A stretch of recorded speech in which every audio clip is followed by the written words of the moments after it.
So thank you for inviting me to join you all today for this important webinar.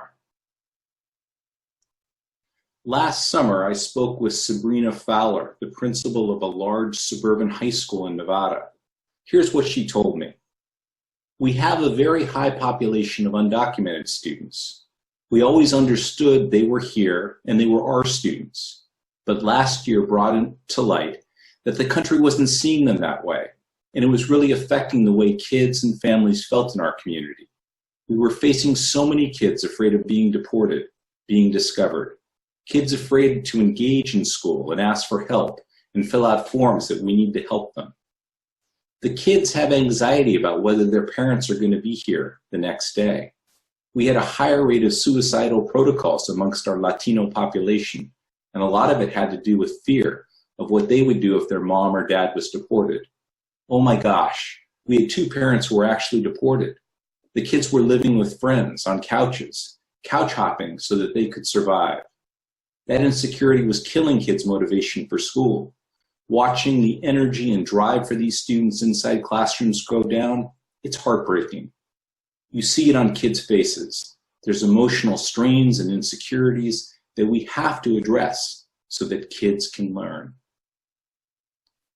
Sabrina Fowler is one of more than 500 public high school principals from across the United States who participated in a study last summer about how various societal challenges are affecting student well-being and learning. The 505 high schools in our study represent the diversity of public high schools across the United States in terms of student demographics, region of the country, and community politics. Let me share a few of our findings. More than 8 in 10 principals reported that students at their school had made derogatory remarks about other racial or ethnic groups. Principals in predominantly white schools and racially mixed schools were slightly more likely to report this than principals in schools enrolling predominantly students of color. More than 6 in 10 principals reported that students made derogatory remarks about immigrants. Principals in predominantly white schools and racially mixed schools were by far most likely to report this issue. Principals across the country noted that even though these challenges have existed for a long time, they've been getting worse. Sam Harris in Alabama says, "We've had a very divisive climate since 2016, leading to a heightened sense of fear and suspicion of others." In Washington, Victor Russo speaks of a noticeable increase in incivility overall and outright hostility toward minority groups.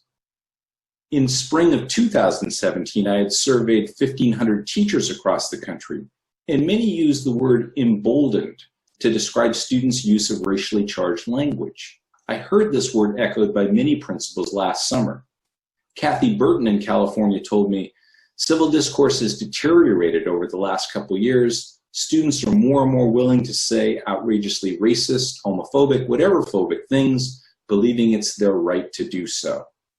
Burton notes that in the past, when this occurred, there would be a certain acknowledgement and perhaps shame I could elicit through discussion, an ability to see that hate speech is wrong.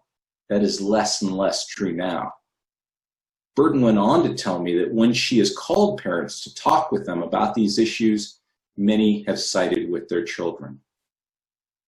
We asked principals whether they've communicated about tolerance and respect generally, whether they've done so specifically about racial and ethnic minorities, and about immigrant youth.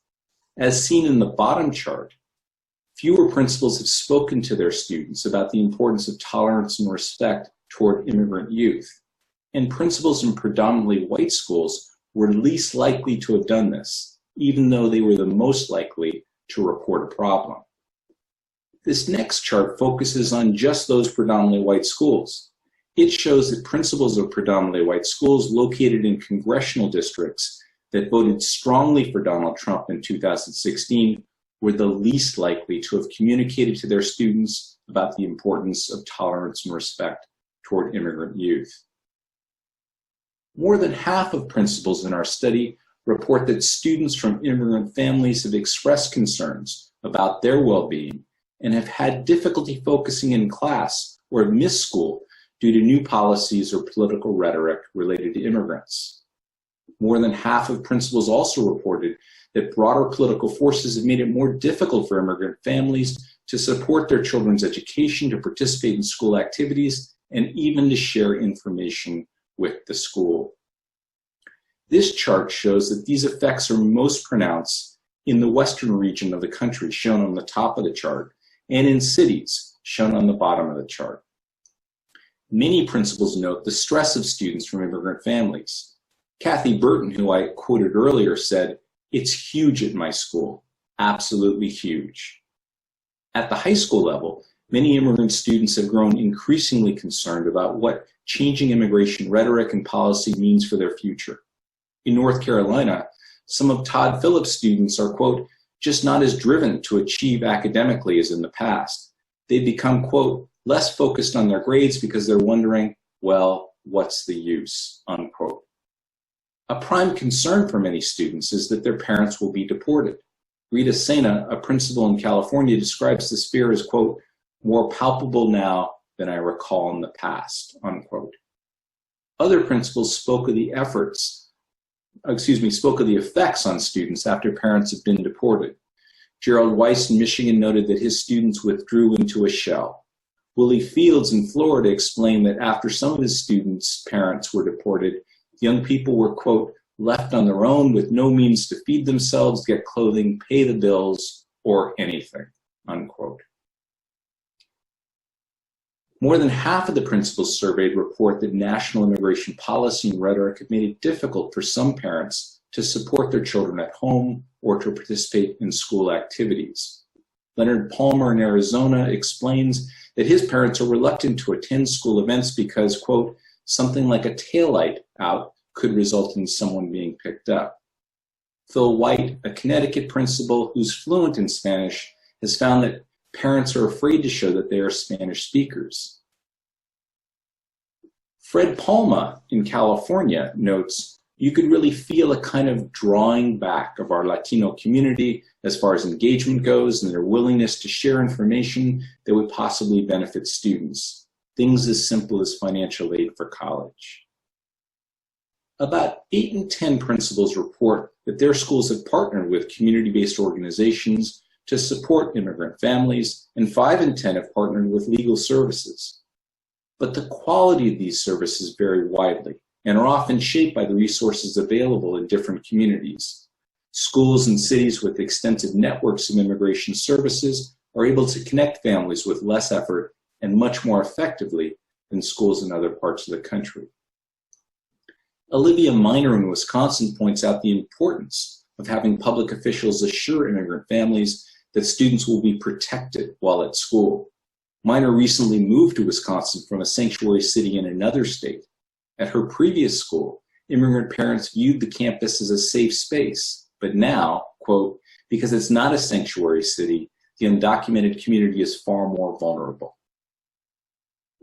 Conflicting messages on education and immigration policy place undocumented minors and adults in a double bind. On the one hand, compulsory school attendance laws compel children of a certain age to attend public school, and the federal government's Every Student Succeeds Act establishes the importance of parental engagement in their children's schools. On the other hand, aggressive immigration enforcement efforts make such participation perilous. My report closes with a set of recommendations for schools to move from fear, distrust, and isolation to greater caring, connectedness, and what I describe as strong civility. Civility that's about something more than the mere absence of coarse language or overt hostility. I'd like to close with a powerful vision of strong civility from a July 4th celebration several years ago. In 1992, just months before his death, Justice Thurgood Marshall stood beneath the Philadelphia Liberty Bell and spoke the following words. As I look around, I see not a nation of unity, but of division, Afro and white, indigenous and immigrant, rich and poor, educated and illiterate. We cannot play ostrich. Democracy cannot flourish amid fear. Liberty cannot bloom amid hate. Justice cannot take root amid rage. America must get to work. In the chill climate in which we live, we must go against the prevailing wind. We must dissent from the indifference. We must dissent from the apathy. We must dissent from the fear, the hatred, and the mistrust. We must dissent because America can do better, because America has no choice but to do better. The legal system can force open doors and sometimes even knock down walls, but it cannot build bridges. That job belongs to you and me, Afro and white, rich and poor, educated and illiterate. Our fates are bound together. We can run from each other, but we cannot escape each other. We will only attain freedom if we learn to appreciate what is different and muster the courage to discover what is fundamentally the same. America's diversity offers so much richness and opportunity. Take a chance, won't you? Knock down the fences that divide.